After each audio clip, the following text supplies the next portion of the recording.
ഇന്നൊരു ഗുലാബ് ജാമുൻ്റെ റെസിപ്പിയാണ് കേട്ടോ. നമ്മുടെ വീട്ടിൽ നമുക്ക് തന്നെ ഇതുണ്ടാക്കാൻ പറ്റി, അത് നമ്മുടെ വീട്ടുകാർക്ക് കൊടുക്കാൻ പറ്റുക എന്ന് പറയുന്നത് അതൊരു സന്തോഷമുള്ള കാര്യമല്ലേ. അപ്പോൾ കൂട്ടുകാർ ആദ്യമായിട്ടാണ് എൻ്റെ ചാനൽ കാണുന്നതെങ്കിൽ എല്ലാവരും ഒന്ന് ലൈക്കും സബ്സ്ക്രൈബും ചെയ്യണേ.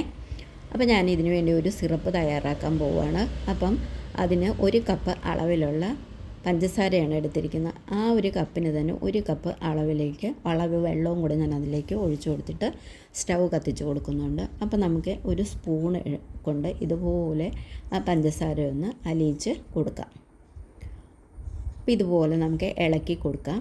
അങ്ങനെ പഞ്ചസാര അലിഞ്ഞ് വരുമ്പോഴേക്കും ഞാനൊരു 3 ഏലക്ക പൊടിച്ചത് ഞാൻ ഇതിനകത്തേക്ക് ചേർത്ത് കൊടുക്കുന്നുണ്ട്. ഇത് ഞാൻ ചതച്ചെടുത്തതാണ് ഏലക്ക കേട്ടോ.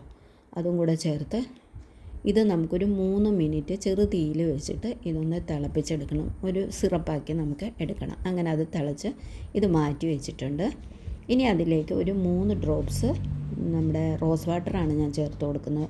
അത് ഓപ്ഷണലാണ്, നിങ്ങളുടെ കൈവശം അതില്ലെങ്കിൽ ചേർത്ത് കൊടുക്കേണ്ട കാര്യമില്ല. ഇത് ഞാൻ ബ്രെഡ് കൊണ്ടാണ് ഉണ്ടാക്കുന്നത്. ഇത് 6 സ്ലൈസ് ബ്രെഡ് എടുത്തിട്ടുണ്ട്. അതിൻ്റെ ബ്രൗൺ ഭാഗങ്ങളൊക്കെ ഇതുപോലെ കട്ട് ചെയ്ത് മാറ്റിയിട്ട് ഈ ബ്രെഡ് ഞാൻ ഒരു മിക്സിയുടെ ജാറിലേക്കിട്ട് ക്രഷ് ചെയ്ത് എടുത്തു കൊടുക്കുന്നുണ്ട്. ഇനി അതൊരു ബോളിലേക്ക് നമുക്ക് ഇട്ട് കൊടുത്തതിന് ശേഷം ഇനി അതിലേക്ക് ഞാൻ ചേർത്ത് കൊടുക്കുന്നത് ഒരു 1/4 കപ്പ് അളവിലുള്ള പാൽപ്പൊടിയാണേ. പാൽപ്പൊടിയും കൂടെ നമുക്ക് ചേർത്ത് കൊടുക്കാം. ഇതുപോലെ ചേർത്ത് കൊടുത്തതിന് ശേഷം അതൊന്ന് നമ്മുടെ കൈകൊണ്ട് നന്നായിട്ടൊന്ന് മിക്സ് ചെയ്ത് നമുക്ക് എടുത്തു കൊടുക്കാം. ഇനി ഇതിനകത്തേക്ക് ഒരു നുള്ള് ഞാൻ സോഡാപ്പൊടി ചേർത്ത് കൊടുക്കുന്നുണ്ട്. അതുകൂടെ ചേർത്തിട്ട് ഒന്നുകൂടെ ഒന്ന് നന്നായി മിക്സ് ചെയ്തതിന് ശേഷം നമ്മൾ ഒരു 4 സ്പൂൺ പാലാണ് ഇതിനകത്ത് ഞാൻ ചേർത്ത് കൊടുക്കുന്നത്. അതായത് ഇത് മാവാക്കി ഉരുട്ടിയെടുക്കാൻ വേണ്ടി.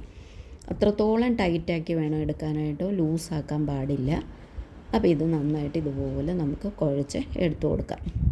ഞാനൊരു 5 സ്പൂൺ പാലാണ് അളന്ന് ഞാനൊരു പാത്രത്തിൽ എടുത്തത്. അപ്പോൾ അതിന് ഒരു 4 സ്പൂൺ പാലിൻ്റെ ആവശ്യമേ വന്നിട്ടുള്ളൂ. ബാക്കി അത്രയും പാല് മിച്ചമുണ്ട്. കണ്ടല്ലോ, ഇത് ഞാൻ നന്നായിട്ട് ഉരുട്ടിയെടുത്തിട്ടുണ്ട്. ഇനി ഇത് അധികം നേരം വെക്കേണ്ട ആവശ്യമില്ല. ചെറിയ ബോളുകളാക്കി നമുക്ക് എടുത്തു കൊടുക്കാം. ഇതുപോലെ ഇത് ബോളുകളാക്കി എടുക്കുമ്പോൾ ഒരു കാര്യം വളരെ ശ്രദ്ധിക്കണം, ഇതിനകത്ത് ക്രാക്ക് വീഴാൻ പാടില്ല. ഇത് നല്ല മിനുസത്തോടു കൂടി വേണം നമ്മൾ ഉരുട്ടി എടുക്കാനായിട്ട്. അങ്ങനെ ഞാനിതെല്ലാം ഉരുട്ടി ഒരു പാത്രത്തിലേക്ക് എടുത്തു വെച്ചിട്ടുണ്ട്. കണ്ടല്ലോ, ഇതുപോലെ നല്ല മിനുസമായിട്ട് വേണം നമ്മൾ ഉരുട്ടിയെടുക്കാനായിട്ട്. ഇനി തിളച്ച് കൊണ്ടിരിക്കുന്ന എണ്ണയ്ക്കകത്ത് നമ്മൾ ഇതിട്ട് പൊരിച്ച് എടുക്കണം. അത് നമ്മൾ നല്ലവണ്ണം ചൂടായി നിൽക്കുന്ന ആ ഒരു സമയത്ത് തന്നെ നമ്മൾ ഈ ബോൾസ് എല്ലാം ഇട്ട് കൊടുക്കണം. ഇട്ട് കൊടുക്കുന്നതോടനുസരിച്ച് നമ്മളിതൊന്ന് തിരിച്ചും മറിച്ചും ഇട്ട് കൊടുക്കണം. കരിയാൻ പാടില്ല. ആ ഒരു രീതിക്ക് ഇതൊരു റെഡിഷ് ഗോൾഡൻ കളർ ആകുമ്പോഴേക്കും നമുക്ക് ഈ ബോൾസ് എല്ലാം നമുക്ക് ആ ഒരു രീതി ആകുമ്പോഴേക്കും നമുക്ക് മാറ്റി കൊടുക്കണം. കണ്ടല്ലോ, ഈ ഒരു സമയത്ത് നമുക്ക് എണ്ണയിൽ നിന്ന് ഇത് മാറ്റി കൊടുക്കാം. ഇതുപോലെ ഈ ഒരു ടൈമിന്. അപ്പോൾ ഞാൻ ഈ സിറപ്പ് ഒരു പാത്രത്തിലേക്ക് അരിച്ചെടുത്തിട്ടുണ്ട്. അതിൻ്റെ ഏലക്കയുടെ തൊലിയൊക്കെ മാറ്റി അരിച്ചെടുത്തിട്ടുണ്ട്. അപ്പോൾ നമുക്ക് ഈ ഗുലാബ് ജാമുൻ എല്ലാം ഉണ്ടാക്കിയത് അതിനകത്തേക്ക് ഇട്ട് കൊടുത്തിട്ട് ഒരു 2 മണിക്കൂർ ഫ്രിഡ്ജിൽ വെച്ചിട്ട് ഇതെടുത്ത് നോക്കൂ. എന്തൊരു അടിപൊളിയാണെന്നറിയാമോ. ഇത് കാണുമ്പോൾ തന്നെ അറിയില്ലേ, കൊതി വരുന്നില്ലേ. അപ്പോൾ എല്ലാ കൂട്ടുകാരും ഇതൊന്ന് ട്രൈ ചെയ്ത് നോക്കണേ. എന്നിട്ട് നിങ്ങളുടെ ഫീഡ്ബാക്ക് അറിയിക്കണം.